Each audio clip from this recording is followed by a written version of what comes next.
você poderia estar ganhando até R$5.000 aqui na praia do Copacabana. Ou então você poderia estar faturando isso aqui nos Lençóis Maranhenses. Que tal ter uma renda passiva enquanto você aproveita as suas viagens? Então vai lá e clica no primeiro link da descrição.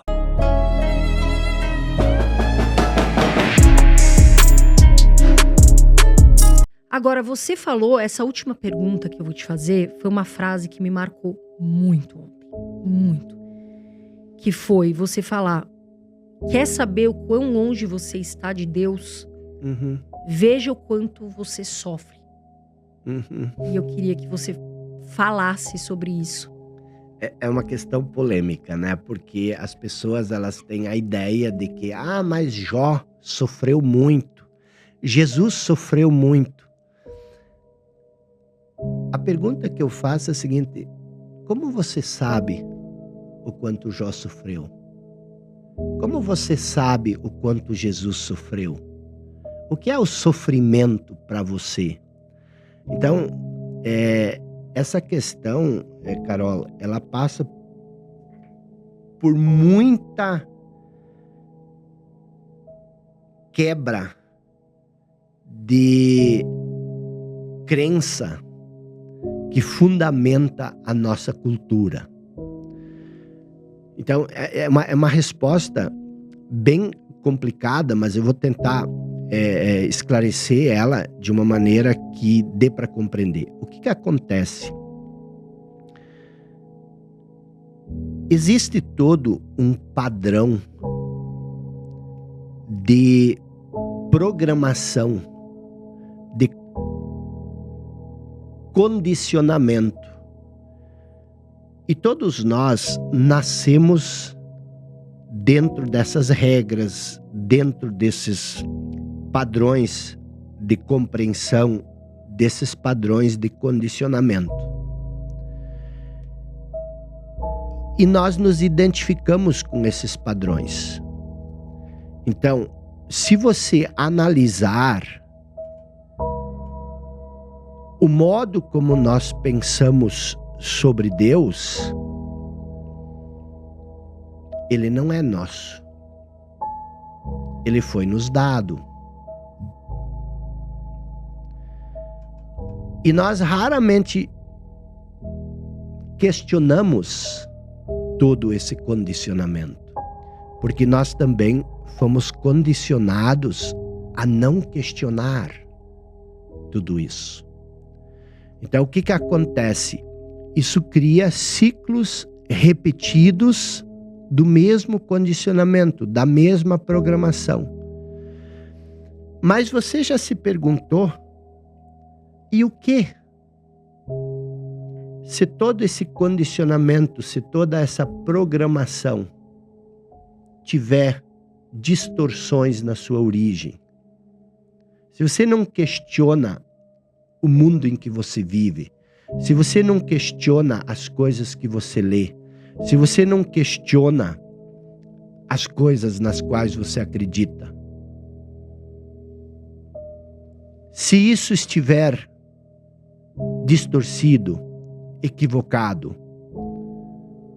será que você não é responsável por não ter questionado isso? Eu nasci numa família muito católica, numa família muito religiosa, e a minha mãe queria muito que eu fosse ser padre. E eu fui estudar em seminário, estudei por muito tempo em seminários, e eu entendi ali que a vida é sofrimento, que nós precisamos sofrer porque essa é uma maneira de nos libertar dos nossos pecados. Só que, por outro lado, depois estudando psicologia da cognição, filosofia da mente, eu entendi que todo o nosso sofrimento, e quando falo sofrimento, é sofrimento psicológico. O que é sofrimento? Sofrimento é ressentimento. Se você está ressentido com alguém, você sofre. O que é sofrimento? O tédio. Você está entediado, você quer fazer alguma coisa e você não tem nada para fazer, você não consegue ficar em paz, no silêncio, você não consegue ficar sem fazer nada. Tédio. A mente quer comida, mas não tem nada para alimentá-la. Isso é o tédio. O estresse é sofrimento. O ódio é sofrimento. A raiva é sofrimento. O medo psicológico é sofrimento. Tem um medo instintivo, mas esse não é o problema. Mas o medo psicológico, você está dormindo, prestes a dormir, e aí você pensa, meu Deus, o que aconteceria comigo se eu ficasse doente?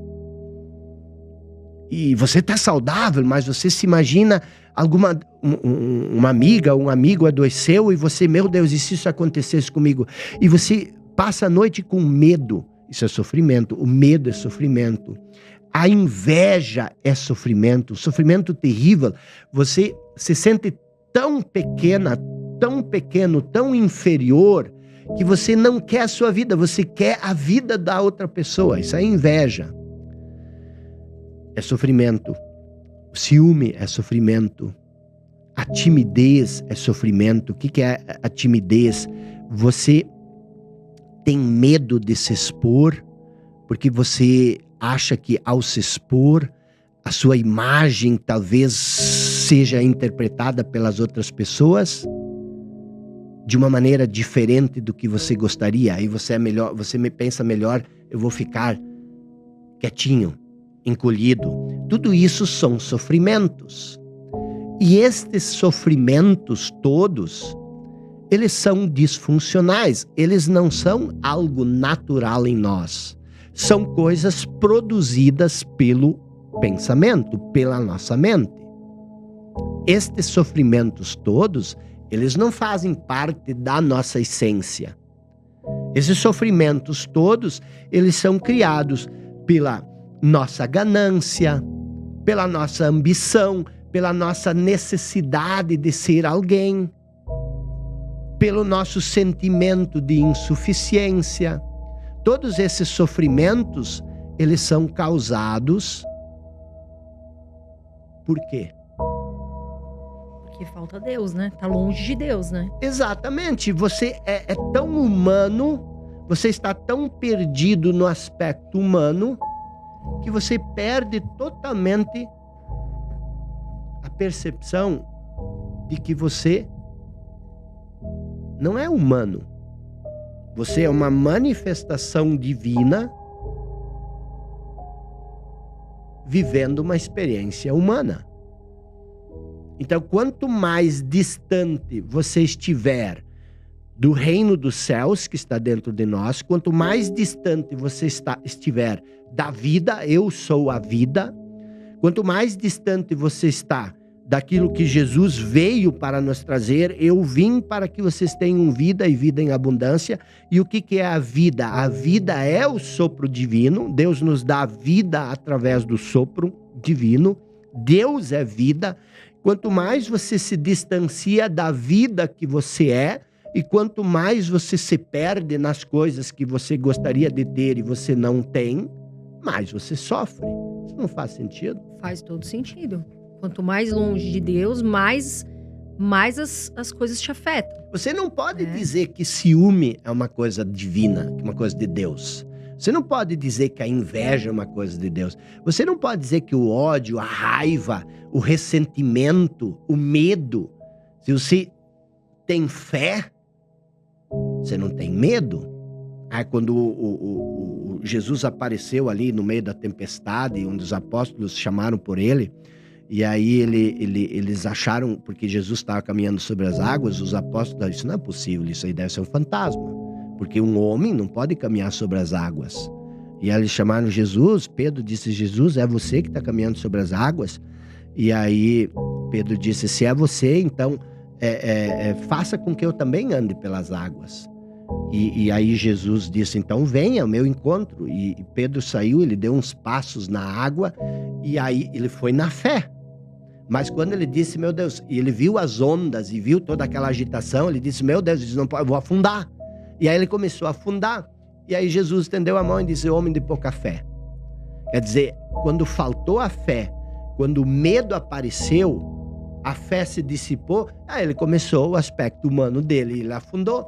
Então, quanto mais medo você sente, menos fé você tem. Se você tem fé, você não pode ter medo. E as pessoas reagem a isso. Por quê? Não, eu sou uma pessoa de fé, mas eu tenho medo. Não, ou você tem um ou você tem outro. Infelizmente é isso. Agora, se você não quer aceitar, não é problema meu. Mas reflita sobre isso, entendeu? Pense sobre isso. Então tem toda essa questão. Se eu te desse todo o dinheiro do mundo, Carol, todo o reconhecimento do mundo, ou eu te desse a habilidade de viver em intimidade com o Pai, com Deus, o que você escolheria? Com certeza, intimidade com Deus. Mas você pode escolher isso agora, entendeu? Você pode escolher isso. Deus existe dentro de nós. Através dessa força vital que existe, através desse aspecto sagrado que há em nós. Então você pode escolher isso agora. E isso não significa que você precisa renunciar às coisas que você tem, mas significa que você tem que entender que existe o que é primário e o que é secundário. Buscai primeiro o reino de Deus. Isso é primário. E depois o resto será acrescentado. Ou seja, as coisas secundárias, elas deixarão de ter a importância primária. Você ainda pode tê-las, mas se você não as tiver, não vai mais te criar tanto sofrimento como cria hoje. Eu acho, assim, eu costumo falar que fé é como se você estivesse num muro bem alto e caísse para trás. Mas quando você caísse para trás, você tem Deus e você fala, Ele vai me segurar. Então isso que eu costumo, a gente sente isso, né? A fé a gente não observa, mas a gente sente.